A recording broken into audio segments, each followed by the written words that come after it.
En la discusión en comisión de la nueva ley de financiamiento de los partidos políticos, el Partido Nacional mantuvo ayer en todos sus términos el rechazo a algunos aspectos clave que ya están acordados por otras fuerzas políticas. Y eso llevó ¿a qué? A que se postergara una vez más la definición.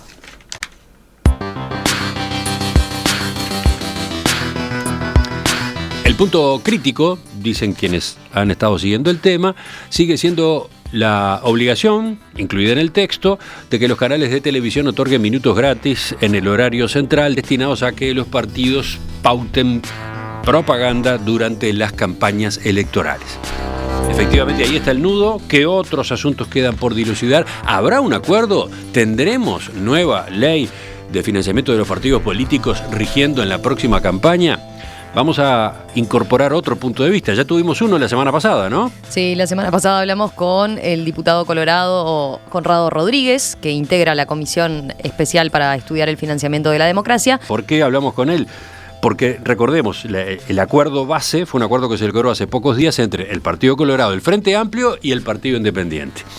¿Qué ocurre en el Partido Nacional? Entonces, vamos justamente a eso. Estamos en diálogo con el diputado Juan Martín Rodríguez, diputado de la lista 71 del Partido Nacional, integrante también de la Comisión Especial para Estudiar el Financiamiento de la Democracia. Rodríguez, ¿qué tal? Buen día, un gusto saludarlo. ¿Qué tal? Buen día, un placer estar con ustedes. Saludos a la audiencia. Cuéntenos primero a propósito de cómo ha venido justamente el trámite parlamentario más reciente. Sobre todo por eso que decía Emiliano, ¿no? Por este acuerdo al que llegaron el Frente Amplio, el Partido Colorado y el Partido Independiente. ¿Qué consideraciones hace de la forma en que se trató el proyecto?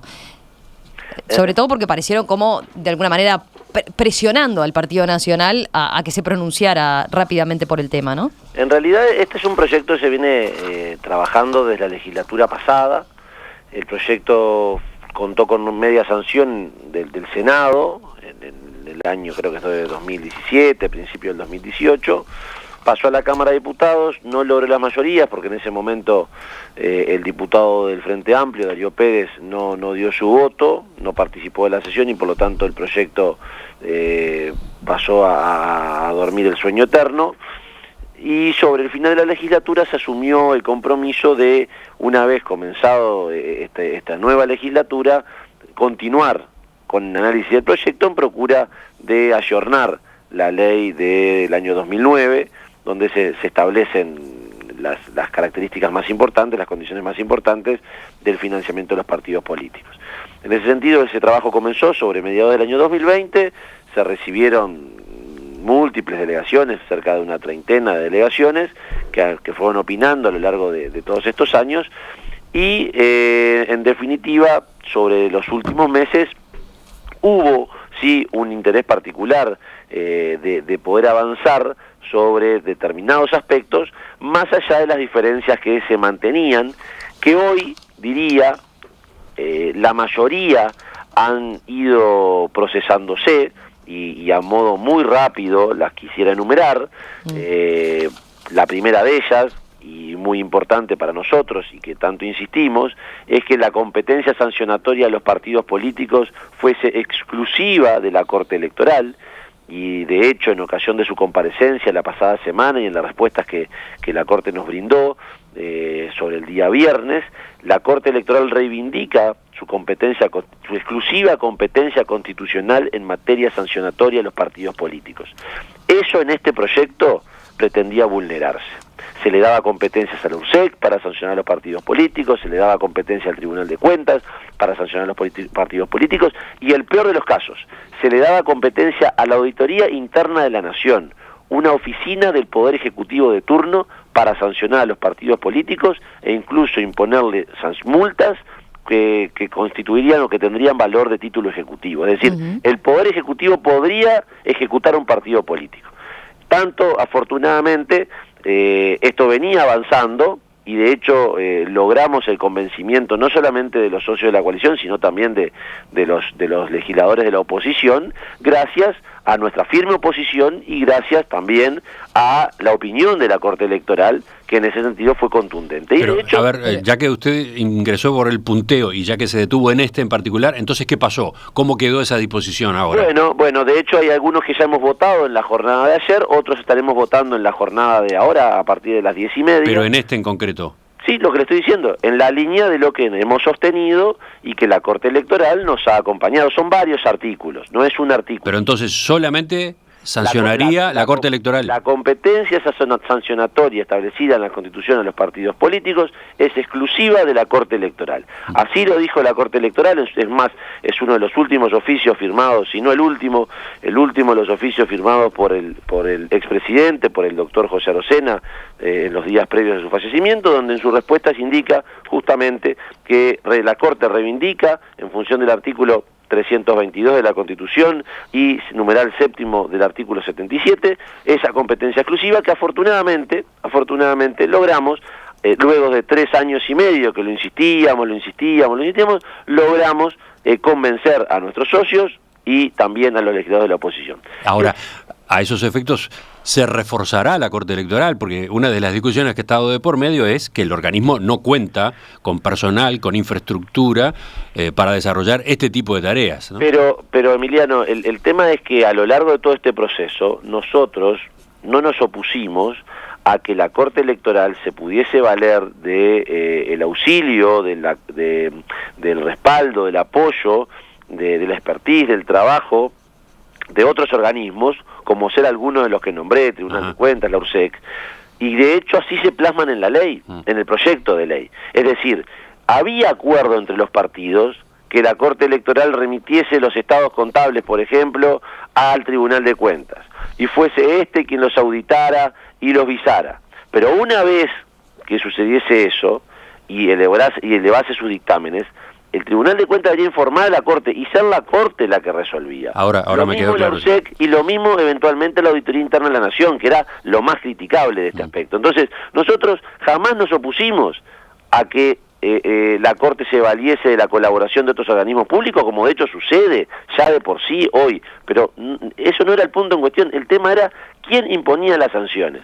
En ese sentido, afortunadamente, hemos llegado a un acuerdo y uno de los puntos más importantes que el Partido Nacional reivindicaba desde el punto de vista constitucional, afortunadamente hemos logrado convencer a los demás partidos de la coalición y de la oposición. Este es uno de ellos. Ahí entiendo, usted está reivindicando entonces el rol que asumió el Partido Nacional en esta discusión. Digo, volviendo a la pregunta que yo le hacía al inicio, porque en un primer momento pareció que, bueno, este tema, usted dice, se venía discutiendo desde mucho tiempo, tuvo un momento de stand-by, de congelamiento, donde no se movían las piezas, donde no se reunían, y el Partido Colorado, el Frente Amplio y el Partido Independiente habían puesto presión y habían dicho, bueno, nosotros llegamos a un acuerdo y estamos dispuestos a votarlo, e incluso al margen de lo que opinaran ustedes, ¿no? Sí, Romina, en realidad yo te quisiera hacer una salvedad. Cuando tú decís que mucho tiempo que no se reunían, yo quisiera aclarar que varios de los legisladores que integramos la Comisión de Financiamiento de la Democracia, es una comisión especial, no es permanente, es una comisión especial, hemos integrado en este último año la Comisión de Presupuesto y Hacienda, con la rendición de cuentas, con todo el trabajo que eso genera durante 45 días, y los días previos también. Hemos integrado a lo largo de 4 meses en la Comisión de Reforma a la Seguridad Social, desde el mes de febrero hasta los últimos días del mes de abril. O sea, casi, en realidad fueron más de 3 meses. Fue de enero que arrancamos el trabajo. Durante los años anteriores hemos estado también en discusiones de múltiples leyes muy importantes, y eso naturalmente lleva a que lamentablemente una comisión muy nutrida en cuanto a cantidad se imposibilitara reunir todo lo que hubiésemos querido, en virtud de que los legisladores también teníamos otras obligaciones que teníamos que asumirlas. Y bueno, sí, hay momentos donde hay que priorizar, y la priorización, cuando llegó la reforma de la Seguridad Social, fue esa, cuando estábamos en rendición de cuentas, fue esa, cuando fue el presupuesto en su momento, fue esa, o sea, por ese lado. Después, afortunadamente, y eso es lo que tú muy bien recoges, este ejemplo evidencia que las posturas del Partido Nacional tenía un fundamento, y que cuando hemos insistido en este tema, como también en respecto a otros asuntos vinculados a declaraciones juradas que no tendrían sentido, que fuesen presentados por miles y miles de candidatos, cuando en realidad las personas que son electas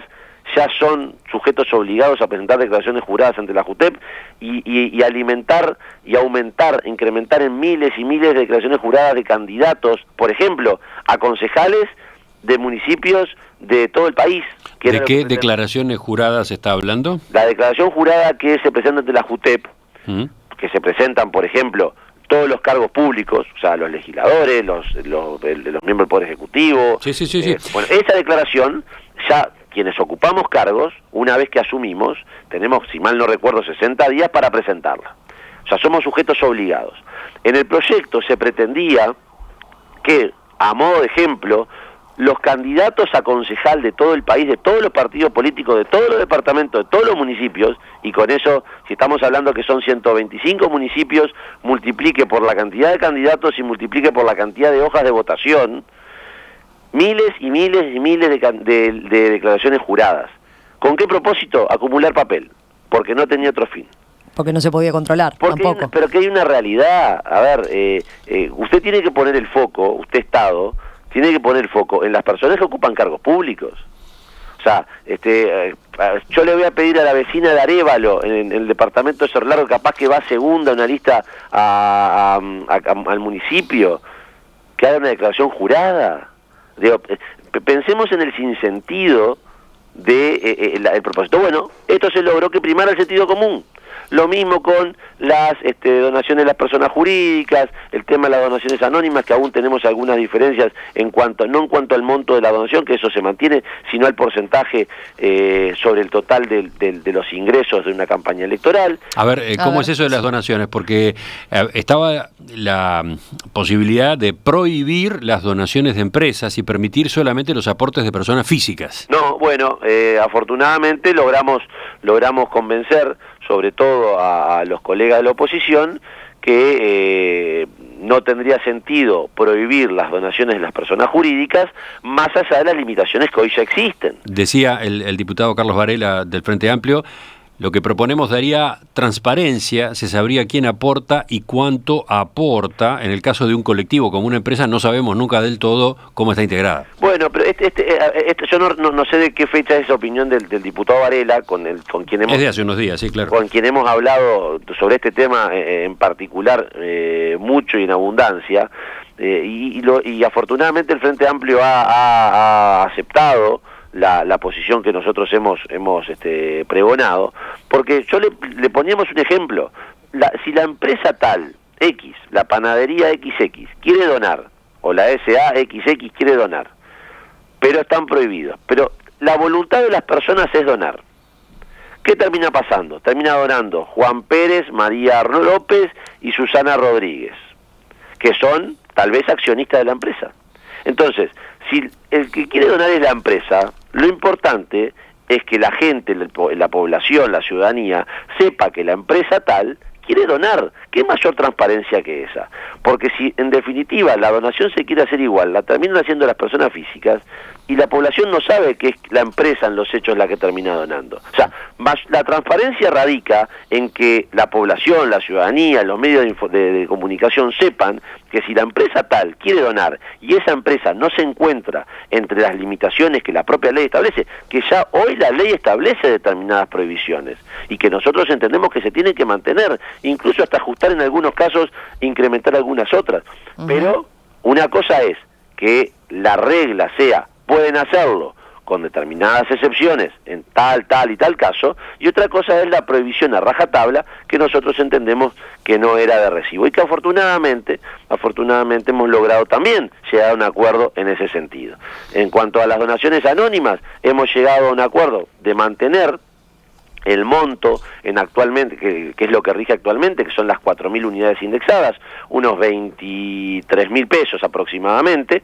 Todas esas donaciones menores a ese monto pueden ser anónimas, superiores a ese monto deben ser nominativas. La diferencia radica en que actualmente la ley habilita a que el monto global, la suma de todas las donaciones anónimas, puedan representar hasta un 15% del total de las donaciones recibidas, y se propone reducirlo a un 7%. Ahí tenemos un matiz nosotros hemos consultado a la Corte Electoral nos ha dicho que no se ha detectado vulneración de esta cláusula, de esta normativa en las declaraciones juradas que fueron presentadas por los partidos políticos desde su exigencia. Por lo tanto, entendemos que debería mantenerse el porcentaje que hoy la ley ya establece. Pero bueno, como ustedes bien lo decían, el tema central hoy está puesto, porque ahora nosotros en unos minutos arrancamos con reunión de coalición a las 9, como estaba fijado, y a las 10:30 tenemos reunión de la comisión.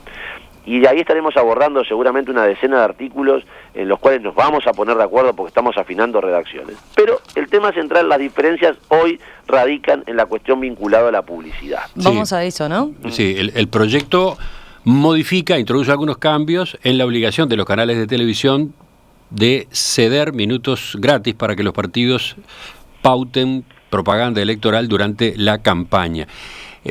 ¿Cuál es el motivo del choque? ¿Por qué está planteada ahora esta diferencia que por lo visto se ha complicado, si ya había una obligación en esta materia prevista en la ley de medios? Bueno, justamente, esta es una de las diferencias también que provienen del origen, en ese momento no era la única, era una de las más importantes, pero no era la única. Hoy, digamos que se ha transformado, sin ser en la única, en el meollo central. Y como tú bien lo decías, Emiliano, la ley 19.307, la ley de medios, conocida popularmente, en sus artículos 142 y 143 estableció una serie de obligaciones a los partidos políticos, a los medios de comunicación en relación a los partidos políticos en cuanto a minutos gratuitos al servicio de ellos.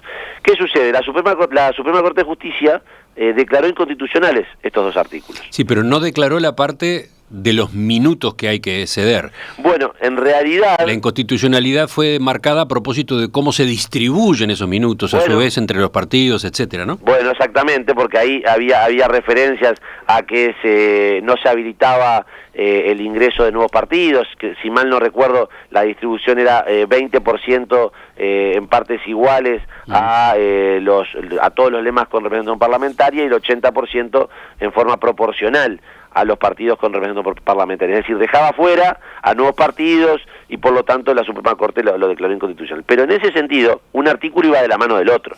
O sea, el 142 no tenía sentido sin el 143. Entonces, se propone una modificación en la legislatura pasada, ahora se avanza sobre eso. Nosotros lo que hemos dicho, se excluye a las radios, y esto es importante decirlo, se excluye a las radios, o sea, los medios radiales quedan afuera de esta distribución. Ahí los canales de televisión nos han hecho saber también, bueno, a ver, ¿por qué solamente nosotros? ¿Por qué no las radios también? ¿Por qué tenemos que cargar solamente nosotros con esta carga? Y nosotros lo que hemos dicho desde el Partido Nacional han sido dos o tres razones que las hemos repetido hasta el cansancio y no lo vamos a dejar de hacer hasta que ojalá logremos convencer en ese sentido. Nosotros no podemos seguir cargando a los medios audiovisuales, es decir, a los canales de televisión, con más obligaciones que le generen costos, le generen consecuencias no queridas. Y en ese sentido, ¿por qué le genera costos? Porque si bien hoy la pauta publicitaria en horario central de 18 a 23 se establece en 15 minutos y eso se aumenta a 20, se obliga a los canales de televisión a darle 10 minutos gratis a... Esto es en la propuesta. O sea, en el texto que se está discutiendo ahora, el que acordaron Partido Colorado, Frente Amplio, Partido Independiente, se dispone que la cantidad de minutos máxima que puede dedicarse a publicidad en el horario central, que hoy es de 15 minutos, suba a 20. Exacto. Pero a su vez se aclara que de esos 20, 10 tendrán que ser destinados a estos espacios gratuitos. Exactamente. Entonces, nosotros lo que estamos diciendo es que esa norma, por sí misma, si no se establece una contraprestación, un precio justo, que como todo precio justo no es fácil de alcanzar, pero bueno, se tendrá debidamente. Si no se establece una contraprestación, hay un efecto confiscatorio por parte del Estado para con los canales. Ahí voy a la pregunta anterior. Está redactada de otra forma, pero la fórmula esta que incluye el proyecto o el anteproyecto se parece mucho a la que estaba prevista en la ley de medios. Bueno, pero nosotros, repito, no la votamos y estamos en contra. Y es más, uno de nuestros reclamos para con nuestros socios de la coalición es, no entendemos cómo se lleva esta fórmula sin la contraprestación. Y allí charlando con nuestros socios de la coalición, que hay que ser honor a la verdad. Lo que usted dice en el fondo es que ya en la ley de medios faltaba la contraprestación. Claro que sí, Ajá, claro que sí. Entonces, repito, ahí hay, quiero hacer honor a la verdad, el diputado Posada del Partido Independiente siempre ha insistido, por lo menos en los ámbitos en los cuales uno ha participado, y lo hemos escuchado en reiteradas oportunidades, en que tenía que existir esa contraprestación. Y nosotros del Partido Nacional hemos repetido lo mismo. A ver, incorporo argumentos a la discusión. Permitime, Emiliano, porque si no termino el concepto. Sí. Entonces, ¿qué pasa? Si se establece la cantidad de minutos gratis y no hay contraprestación, lo que está viendo es una confiscación. Nosotros decimos que sin esa contraprestación no deben existir minutos gratis. ¿Qué sucede? El Frente Amplio no está dispuesto a votar la contraprestación. Entonces, como nosotros entendemos que esta fórmula, este proyecto tiene que salir con el más amplio consenso político, lo que decimos es que si el Frente Amplio no vota la contraprestación, nosotros no estamos dispuestos a votar los minutos gratis. Uh-huh. Decía, incorporo argumentos para terminar de entender el debate. ¿Qué es lo que se sostiene? ¿Por qué los minutos gratuitos? Y bueno, porque los medios de comunicación, las empresas concesionarias de medios de comunicación, en este caso televisión, pero eventualmente también radio, están usufructuando un bien que pertenece a la comunidad, al Estado. Bueno, ahí hay ¿no? una discusión jurídica. Y por lo tanto, no está mal, pueden perfectamente contribuir, entre comillas, cediendo estos minutos en determinadas ocasiones que son importantes para la democracia en el país. Por ahí va la línea de defensa de este tipo de disposiciones, ¿no? Sí, pero ahí hay una discusión jurídica, querido Emiliano, porque Andebu, que estuvo nuevamente la semana pasada en comisión, delineaba en su participación que hay un error en pensar que las frecuencias son de él o de los estados.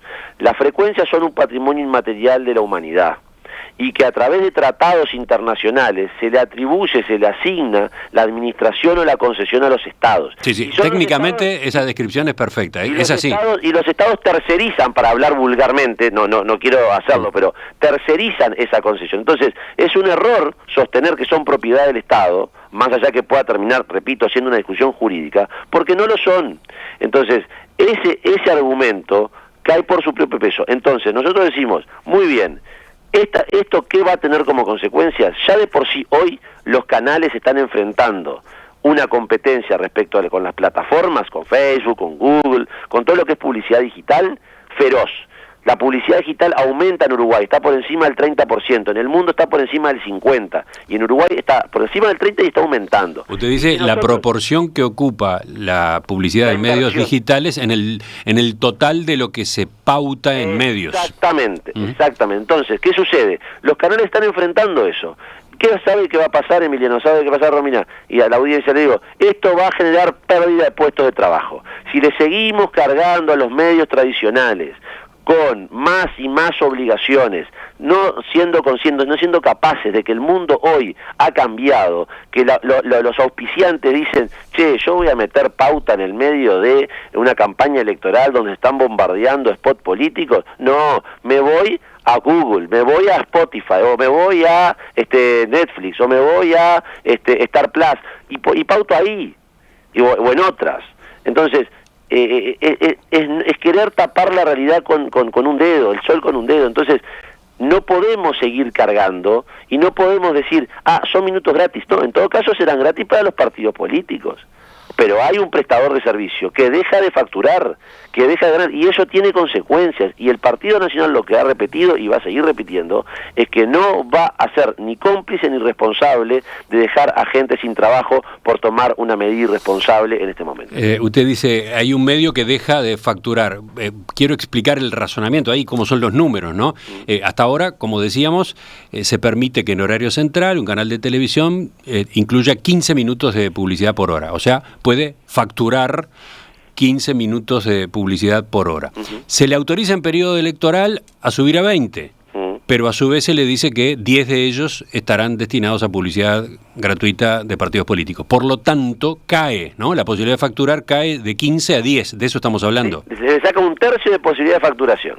Y además de eso, de la mano de eso, hemos logrado sí subsanar o también un problema que nos parecía muy importante, que en la propuesta se limitaba la publicidad estatal en los 3 meses previos a la elección, a cada elección, determinando que básicamente hubiesen 7 meses en el año 2024, más otros 3 meses en el año 2025, digo esto para el próximo ciclo, es decir, en un término de un año, 10 meses, donde los canales no pudiesen venderle publicidad al Estado, no pudiesen publicitar publicidad estatal. Sí, esa es una medida que busca evitar que el gobierno de turno haga campaña indirecta a través de empresas del Estado, ¿no? Por ejemplo, Antel, ANCAP, etcétera, ¿no? Eso es verdad, y el ejemplo Sendic ha estado arriba de la mesa, ANCAP/Sendic ha estado arriba de la mesa de todas las discusiones. Ahora bien, decirle a los medios, a los canales, miren que no le va a poder vender publicidad al Estado, y que además, y sobre todo en el interior, cuando esos ingresos son muy importantes, sumado a esto otro, es poco más que decirle, muchachos, cierren.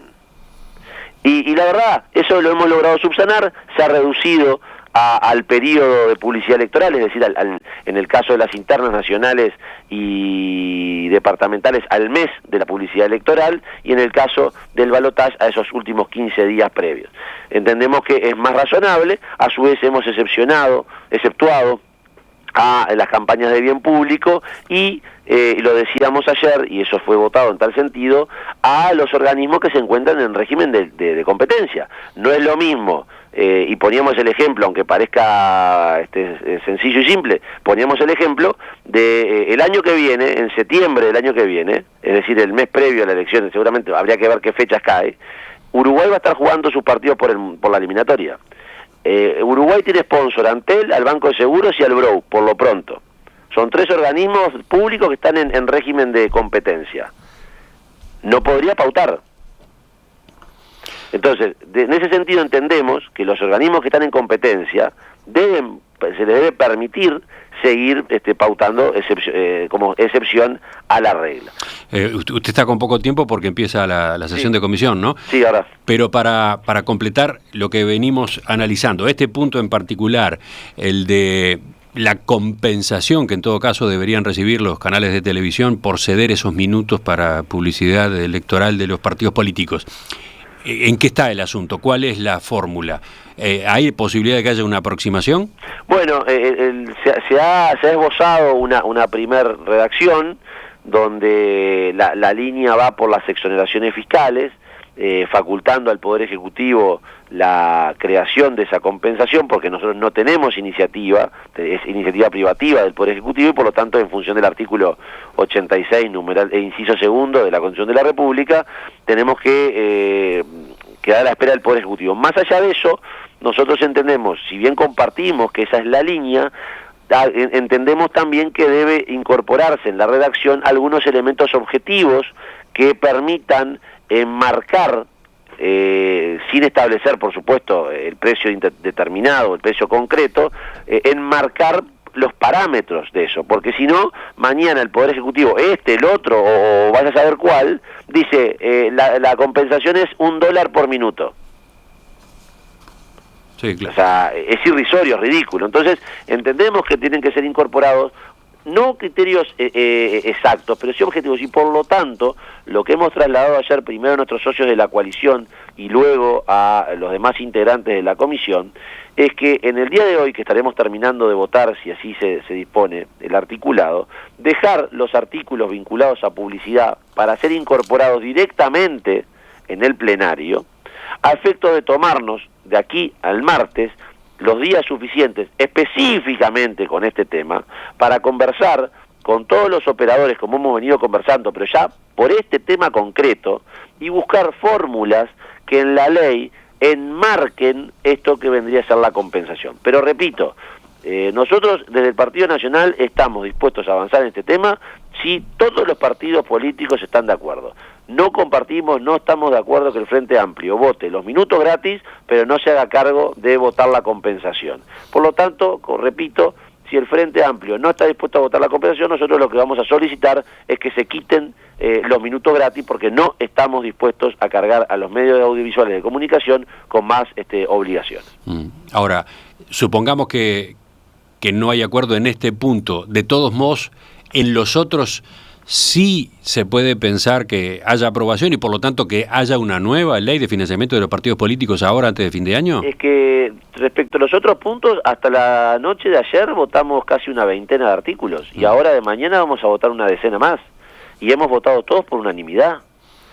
Es decir, va a haber un proyecto que de comisión va a salir por lo menos con una cifra cercana a 30 artículos, capaz que no sean 35, capaz que sean 32 o 29, no le podría decir en este momento. Y eventualmente se pueden incorporar otros artículos en el plenario de la Cámara. Va a haber una nueva ley, o mejor dicho, una ley ayornada, porque ley ya hay, va a haber una ley ayornada, porque estos artículos básicamente modifican la ley vigente, las leyes vigentes, no solamente la 18.485, también hay otras normas que son modificadas. Habrá que ver si sobre estos artículos en particular existe los consensos necesarios para que sean aprobados, pero va a haber, ya de hecho, está siendo tratado en la jornada de ayer y antes de ayer, hemos aprobado en ambos días cerca de 20 artículos. Diputado Juan Martín Rodríguez, lista 71, Herrerismo, Partido Nacional, le agradecemos su participación esta mañana en Perspectiva. A las órdenes, un abrazo para ambos, saludos a la audiencia.